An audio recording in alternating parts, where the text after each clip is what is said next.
او د قیامت دا ورځ چې ده یو نوم یې دی یوم التغابن. د قیامت پر چې چا کم غبن خیانت کړی دی هغه خیانت به راښکاره شي.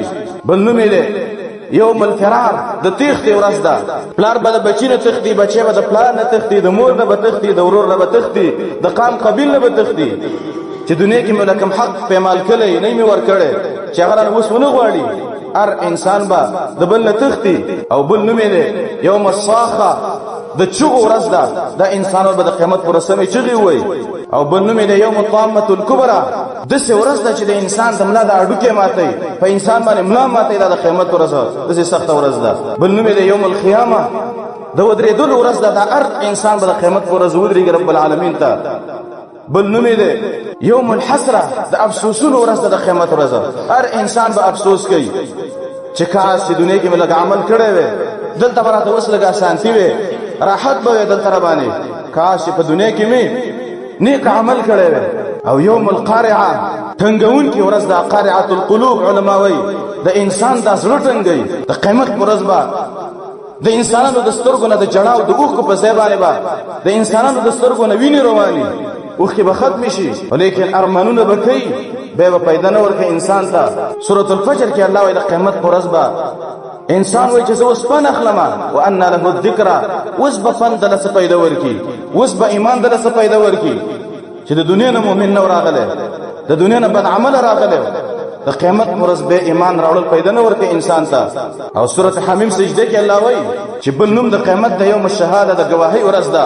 انسانانو چې په دې اندامونو باندې کم عملونه کړي دا به ګواهي ورکړي، لاس به ګواهي ورکړي، خپۍ به ګواهي ورکړي. قرآن کې الله وایي چې شهد علیهم سمعهم وابصارهم وجلودهم، په دې انسانانو به دا غوږونه ګواهي ورکړي، سترګې به ګواهي ورکړي، څرمن به ګواهي ورکړي. مسند احمد کې روایت دی په کوم عورت چې زنا شوې دغه عورت به ګواهي ورکړي چې په ما باندې دې بنده زنا کړې ده.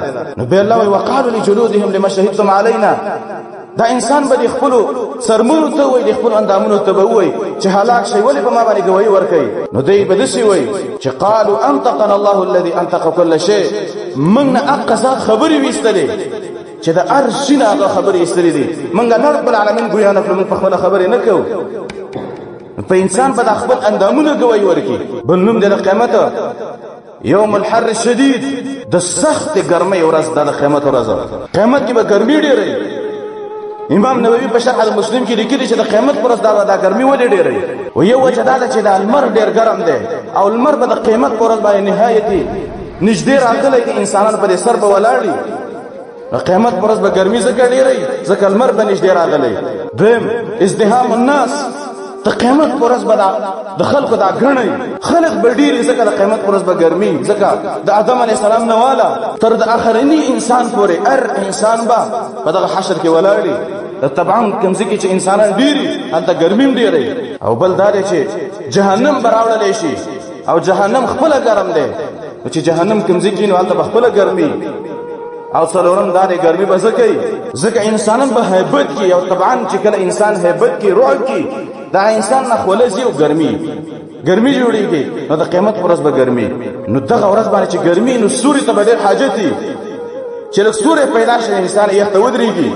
اعظم المخلوقات د رب العالمین عرش به ملائک راوړي د الله په حکم باندې، او د هغې نه به الله رب العالمین د قیامت په ورځ یو څپر یو سوری جوړ کړي. حدیث کې راغلی دی، ترغیب او ترهیب کې امام منذری راوړی دی، ناشنا حدیث دی پر روایت د عرباض بن ساریه رضی الله عنه چې د قیامت په ورځ به الله رب العالمین اعلان کړي. ته حدیث قدسی وایي چې اين المتحابون فيا والمتبازرین فيا او المتظاهرین فيها.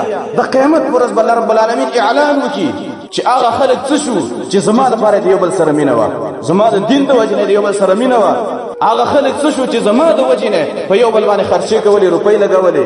هغه خلک څه شو چې زما د وجې نه د یو بل ملاقات کو.